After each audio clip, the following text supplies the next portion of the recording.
Hey, Digital Wildcatters, this is Jeff with Geosite. I'm the energy lead at Geosite, and what we do is help organizations use geospatial data to improve operations and enhance workflows. So I'm excited to show you what we have to offer. Before I kind of dig in deep, we do at Geosite, we work with the defense and energy industry. What we're focused on the energy industry is enhancing production data, specifically methane emissions data. And as we're seeing over the past year, that data sources and analytics are continuing to grow in variety and accuracy. And we believe we're the key to bringing that data seamlessly into your operations.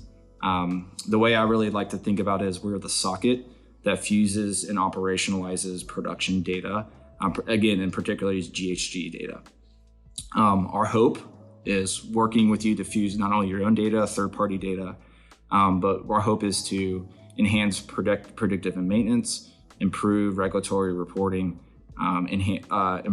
enable exception-based monitoring, ultimately reducing emissions and improving OpEx. So let's dig into Geosite.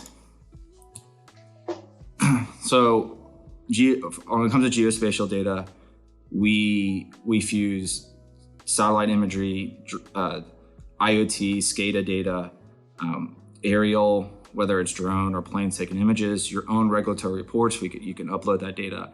We do that all, and we make it sure that we have enhanced workflows for that data. So you can create different projects and assign different people to each project. We don't charge per seat. We will hope that geospatial data is enabled by your entire organization. But if there's certain data that only needs to be seen by certain people, you create your own project, and then you assign people to that project with that data. And that's really easy to do. All you have to do is just click on the plus sign, put the email address, tag them to the right project, and give them the right, either admin, editor, or viewer. So if you have a third-party team, if you want to make them a viewer just to see the data, we make that easy to do. So let me go ahead and jump into a project and show you how we're fusing that data together.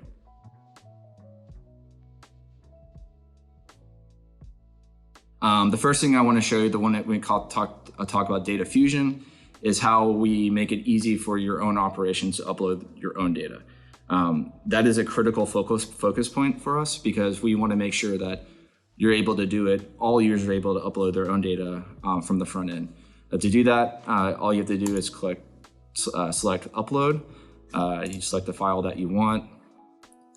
And we support several different file types, including KMCs, KMLs, CSVs. One thing that I'm really excited about is the GeoTIFF capability. So if you have drone or aerial imagery of a specific site, if you're monitoring site location or methane emission leaks, you can easily just upload it. And we also just allow drag and drop. So if you just had a file, you just drag and drop, and an asset will be created.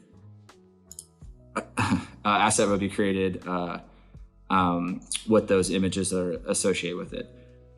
So that's how we show your own data. We're working with operators to become just a repository of their own regulatory reports. But that's just one of the data sets that we're trying to fuse. We also enable satellite imagery. We have access to daily, high resolution, monthly, for you mineral companies that are out there. If you need satellite imagery, we make it really easy to use. All you have to do is go to our draw tab, select the area that you want satellite imagery for, click on the imagery tab. You see the different providers that we have selected. Select the date range. You could go back as far as those cameras in the sky are taking pictures. You have the access to all those images. But I'm going to go ahead and select February. You can filter the resolution and the cloud coverage. So go ahead and do that and select, and you'll see the return of several different images that we have. You see planet, and it gives you the details of what's associated with that. So that was on the first one that comes up is from February 22nd. Gives you the meters, the cloud coverage. So I'm just going to go ahead and click on one to show you what it looks like. See, in that asset, the image was populated right there, and you can also see the image over the base map. There's a lot more that we can do there. There's a lot of flexibility. There's a timeline view where you can really enhance your change detection. All those things, please reach out and I can give you a further review and demonstration on how we do that. But sticking to our data fusion and emissions monitoring use case and production monitoring, I really want to jump into the data library. The first thing in the data library we have is all different types of base maps. You can see the ones that you're used to seeing, like Google Road. We have terrain. We also have our own customary base maps. As a geospatial team and data analytics team, we're really growing and putting a lot of resources, time into this. So we can really create different things that our clients need, whether it's base maps, our data layers as well. So one thing that we offer when it comes to methane emissions, just to give you an example of what we can do, is we can provide low resolution methane emissions. This is Sentinel 5P.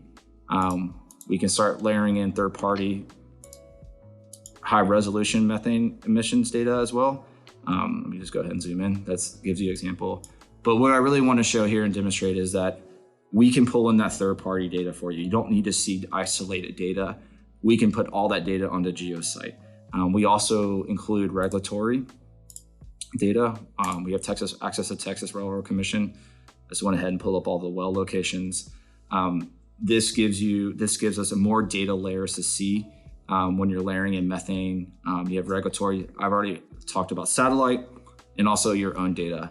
One last thing I want to show you when it comes to different data fusion is how we have sensor-based data as well. So this is just my location here at the Digital Wildcatters office. But I want to demonstrate this because we can track GPS, we can track IoT. So if you have an IoT device on the field detecting methane data, we can show that on a map as well. You get in more data and more understanding of that by just clicking the info button. You can see the history of like where I've been.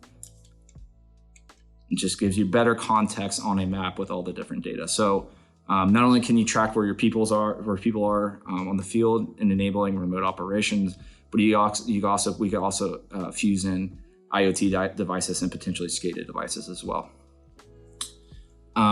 We have collaboration capabilities as to enhance all this data. You see all these different comment boxes I've already done right here. If you have a different site that you want to tag somebody in to say, hey, check this out, you just right click onto the map, you add a note. I'm just gonna go ahead and tag myself so you can see the notification, say go here. Once I'm tagged in a note, you can see all the different notes that are here. You can also see the alert that I've been mentioned in. So when I pull up Geosite, I will pull up the alerts and go to the notes that somebody tagged me in. We also have a chat box as well. Anybody that's in this project can participate in this chat box. It's a running dialogue. Its goal is to eliminate PowerPoints, multiple email messages, whatever you do that just kind of slows down the process. This is here just all containerized on Geosite. We have our team that we call it Collabor Mapping. It's a little nerdy, but it's a way that really expresses how we collaborate on a map. This is just a high level view of Geosite. Please reach out to Jeff at geosite.io to learn more. And I could really walk you through some of our other workflows that we're doing. Again, mineral companies, if you're interested in satellite images, please reach out to me. And I could really walk you through, our methane workflows and other production-based workflows. So thank you for the time. Thanks to the Digital Wildcatters for hosting this event. And we're excited to participate.